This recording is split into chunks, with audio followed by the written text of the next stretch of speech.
white privilege doesn't exist. Don't make me. You're crazy. Am I? Yes. Am I? Yes. Am I? So on the Jeremy Vine show the other day, Jasmine Brown came out and she was talking about how she didn't follow Lawrence Fox is his name. She doesn't follow him anymore after his comments on racism and saying that there is no such. I don't know exactly what he said, but he's kind of implying that racism isn't a thing in this country and there is no such thing as racism, etc., etc., etc. Mild-mannered actor suddenly turning into this thing and becoming a big denier that racism. And, you know, you should actually ask other people whether there is racism, not you, because I know it's very hard for you to be such a privileged white man. It's a burden. I can see it's a burden. You hate it, being a fox. But you should actually listen to some of us. Now, in the conversation now, she, in a sarcastic way, tried to say that, you know, it must be hard for him and his white privilege to grasp what black people and Asian people go through in certain situations in this country, right? And because she said white privilege now, that triggered off a certain response from a lot of people, yeah? And the most common response you'll find when the term white privilege comes up is people say there is no such thing as white privilege, or I'm not privileged because I'm not rich or because I'm not wealthy. And for me, this kind of like makes me question how people interpret the term itself, because my interpretation of white privilege has nothing to do with wealth. Yeah, it doesn't matter how rich you are or how poor you are. It's about what I would say allowances that white people get, or the benefits that white people get in certain situations where black people don't get. So, for example, yeah, let's have a look. Right, let's say two people walking out of a shop at the same time, one black and one white, yeah, and the alarm goes off, right? The security guard, most of the time, will make a beeline for the black person, tap him on the shoulder. Excuse me, sir, can I have a word? Can I have a word, or can I have a look in your bag? And whilst that's happening, the white person just moses on about their business, yeah? Example number 2. In this video, right, 3 people get accused of robbing a shop. Excuse me, officer, could you please explain why he's in handcuffs, the black boy's in handcuffs, this black boy's in handcuffs, they was all together and this man is not in handcuffs. Please explain that. Explain it. Right, and as you can see, the 2 black guys are getting hemmed up and handcuffed, while the white guy is standing there with his hands in his pocket having a good old chinwag with the police officer. White privilege, right? Okay then, this next video, again, a black woman who is a lawyer representing a client goes to court, yeah, she's dressed in the usual attire, and yet she gets questioned 5 times, I think it's 5 times, yeah, as to what her job is, what she's doing there. A barrister has received an apology from court officials after this tweet. Today, I was assumed to be a defendant 3 times and a journalist once. There must be something about my face that says not a barrister, because I'm literally wearing a black suit like everyone else. Well, now Alexandra Wilson is calling for change and wants to see anti-racism training in the legal system. And she joins us now. Well, good morning to you.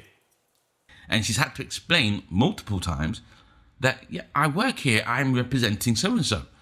And people are not, oh, okay. And they've almost had to apologise because, again, if that was a white person, once she'd have said it once, there'd have been no question about it. There wouldn't, I'll carry on.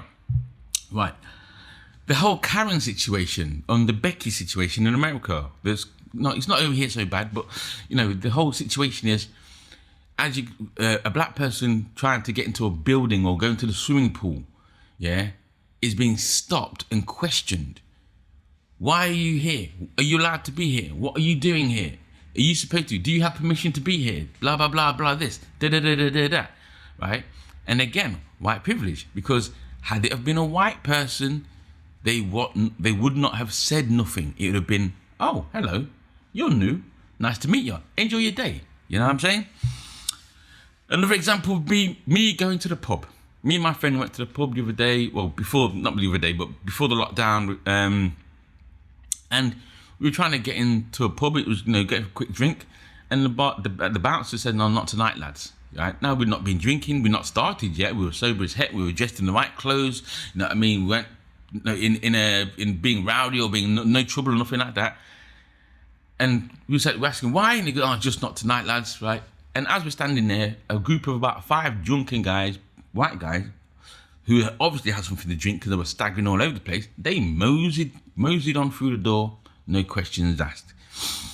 Another example would be, let's say a friend of mine, went to buy a house, and was in house hunting, And while they were house hunting, they went to one of those showrooms where, the new build houses where, you go in there and have a look and say, "Oh, I'd like to have a look at da-da-da-da-da." And the woman behind the counter or the woman who was working, the assistant there, was heavily hinting and suggesting that, you know what, these houses are quite expensive, in a very condescending manner. And, do you think that this would be the area for you to live in? And this, that, and the other. Just trying to put her off, And unknown to the woman, to the assistant, my friend's partner was white. So when the partner turned up now, right, and my friend had left, he went in and he says, "Oh, I'd like to look at some property in the area." And she rolled out the red carpet for him. Cup of tea, sir. Say, "Oh, have a look at this one." So now when when the white guy has brought back in the black partner, and boom, the woman's looked at her and goes, "Oh, this is my partner, by the way. Would you show her around as well?" I can only imagine the look on that woman's face. Wait. But like I says, that is what I would say white privilege is in my interpretation, because like I said, it's the allowances or the things that the benefits you have of being white in situations where no questions are asked, or your position is taken for granted and you don't have to prove anything, right? Now, some smart Alex will say, "Well, hold on a second.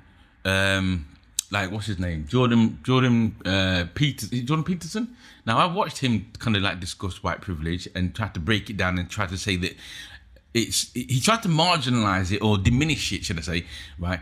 By saying, well, if there's white privilege, then there's woman privilege because women can have children, or there's rich people privilege because rich people are rich, and there's a bit the privilege of being young because you can be more athletic and this, that, and the other. And all he's doing really is just kind of deflecting. He's just throwing in all sorts of other things into the pot that have nothing to do with the subject at hand, right? So I didn't even listen to that. And some people have tried to say that, well, hold on, black people do have privileges too, and you know what I mean. I'm still waiting for the response on that one, right? But they'll say something like, "Oh, what about I call it the affirmative action response, right? By saying, "Oh yeah, well, this black person's been given a scholar or been given a grant to go to university just like anybody else, and because they've been specifically chosen, right? That's a privilege that they get, right? And to me, that's not really a privilege, because I call that leveling the playing field. Because at the end of the day, if you were to do if the administration to go to, let's say, a high fancy university was purely done blindly, right, and based on the population of this country, if there was only 10 places and you had to pick out of 100 people, right, the chances of a black person being picked is going to be, and let's say that all the 100 people were qualified, all had the same qualification, the chances of a black person being picked in any situation is going to be something like 1 in 20. And if you imagine that from every university around the world, no black person, and on a blind, just pick one, on a blind kind of like system like that, no black kid would ever go to a high class university. Yeah, so that's not a privilege. That kind of like affirmative action angle. No, that's not a privilege. All right. So so like I said, that's my interpretation of white privilege. Now, you can either agree or disagree. If you disagree, or let's just say, if you agree or disagree, please leave a comment in the comments below. You know what I mean? And let me know what you think. And that's it for today. I'm out. Peace. Don't forget to like, share, and subscribe. I sound a bit rough because I've got a bit of a cold. I'm out. Peace. Yes. Am I? Yes.